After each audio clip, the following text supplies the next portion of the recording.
You are listening to Practical and Woo by Mindset and Manifest. My name is Eden, and I invite you to embark on a journey with me to explore the practical and spiritual edges of the unknown for the purpose of allowing you to embody and empower yourself uniquely as you are, and to intentionally create and live a life of freedom and fulfillment.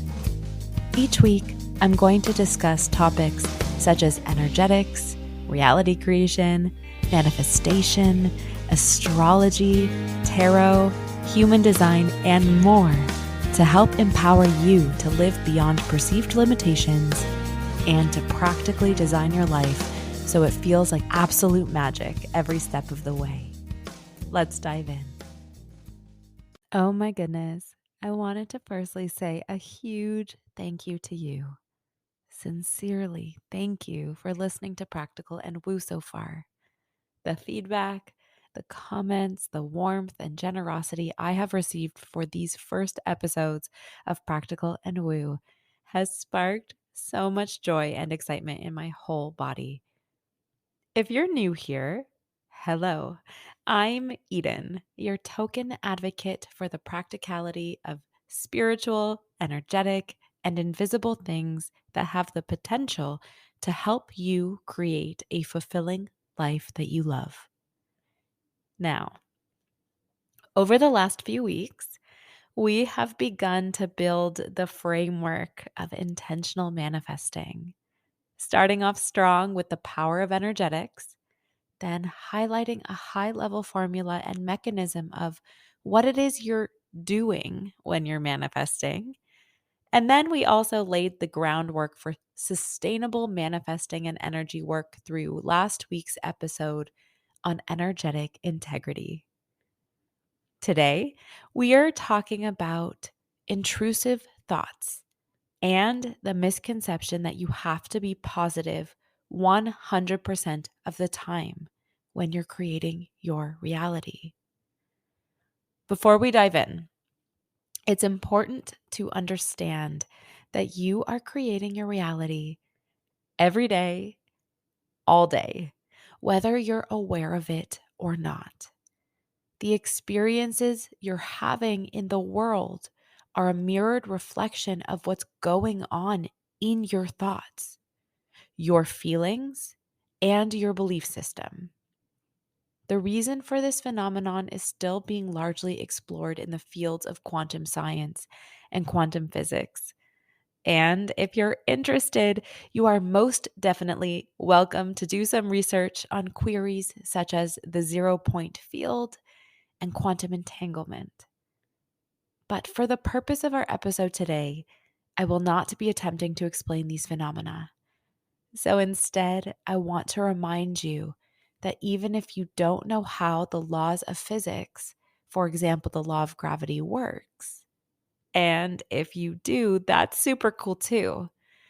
But if you don't, you can at least wrap your mind around the fact that gravity is affecting you all day, every day, whether you're aware of it or not.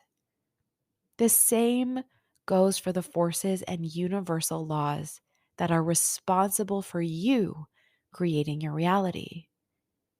And so I invite you to become an intentional creator and to work with the laws of the universe in order to better yourself and the life you lead.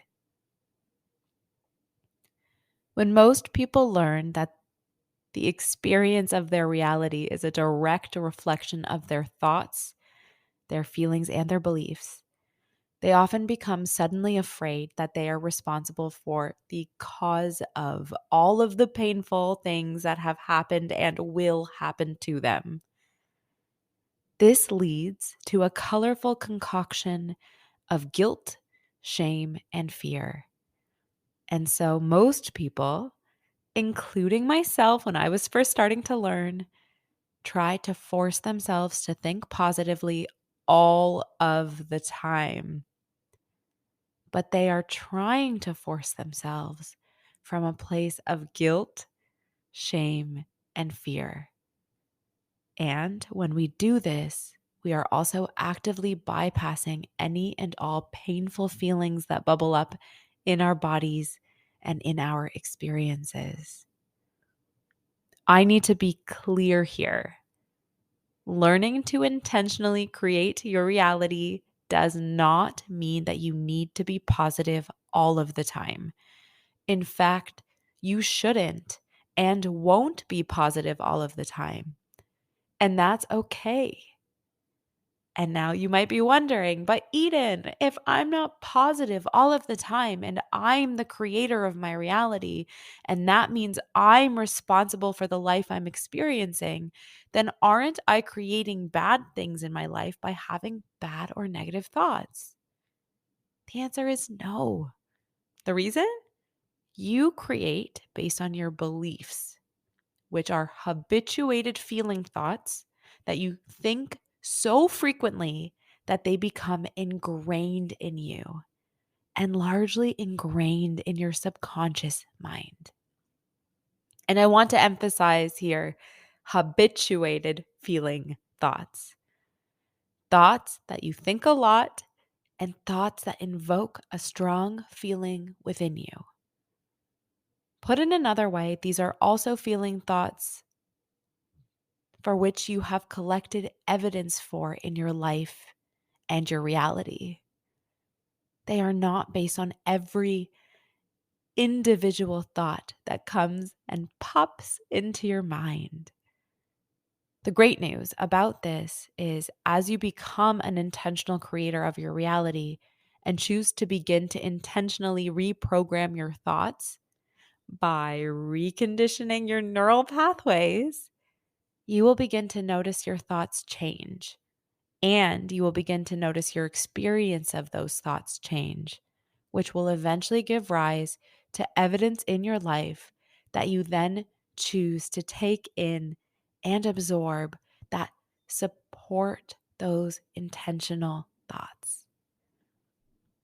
The more you begin to collect and compound those new feeling thoughts in your reality by observing and accepting the evidence to support them, the more your thoughts become habituated towards feeling good and desirable, which then becomes your dominant way of thinking.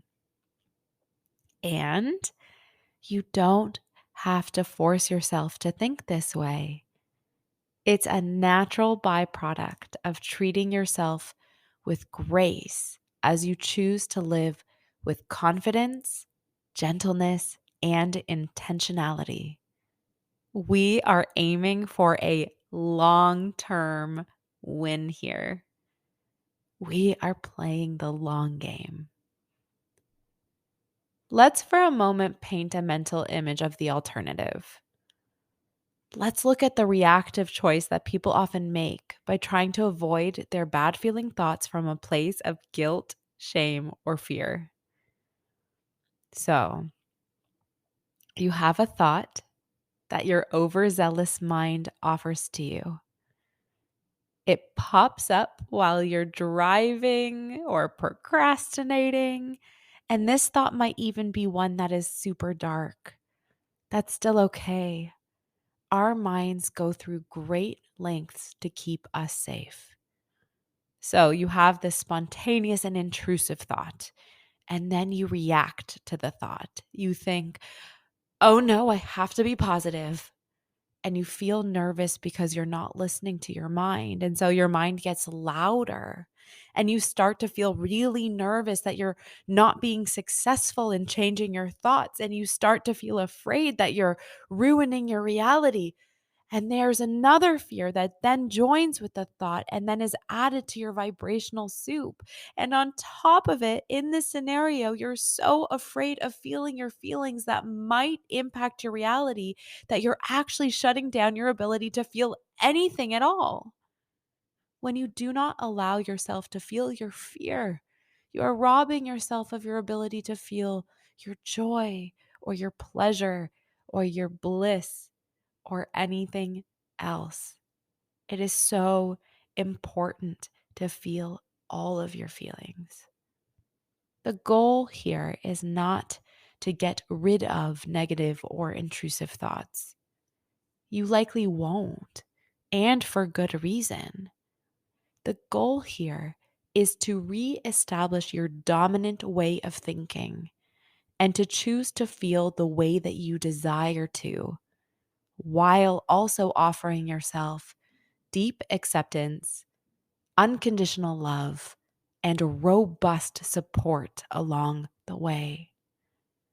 As you are intentionally shifting your habituated beliefs, your mind likely will bring out intrusive thoughts for a whole host of reasons. The common denominator of those reasons is typically that your mind is trying to protect you in some way by keeping you safe, even though not necessarily happy. If it helps, you can think of your mind as an overzealous risk analyst. Hey, look at this terrifying possibility so you can plan to avoid it. Hey, look at this, look at this, look at this. When your mind does this, you may even feel some fear. If that happens, you can gently speak to your mind and say, "Oh dear, mind, that is very confronting. And thank you for serving me to keep me safe." And instead of believing your mind's suggestion, you can empower yourself to take back control of the driver's seat of your reality by moving through the experience with your mind, armed with the power of knowing that this too shall pass, and that intentionally creating your reality is possible. As soon as you allow the wave of worry to pass, or insert other emotion here, without trying to resist it or avoid it from a place of guilt, shame, and fear, and you choose to move forward with faith and trust in the process, you have the benefit of selecting a better feeling thought than the one you were having before. A feeling thought, I should say, that feels true to you. And from there, build momentum by reaching to the next better feeling thought from there. That was quite a lot of information that I have given to you about an inherently paradoxical concept. Thank you for sticking around to hear it and to digest it. And given the nature of this topic, we will continue to explore it on future episodes of Practical and Woo. Woohoo! And as always, if you have any curiosities or questions, then please feel free to let me know. I love talking about this stuff. If you're interested in tuning in from the Anchor FM app or browser, you can even use a handy message button where you can voice message me your thoughts, comments, and curiosities. Other ways to reach me are available in the show notes in this description. Sending love and light to you. Until next time.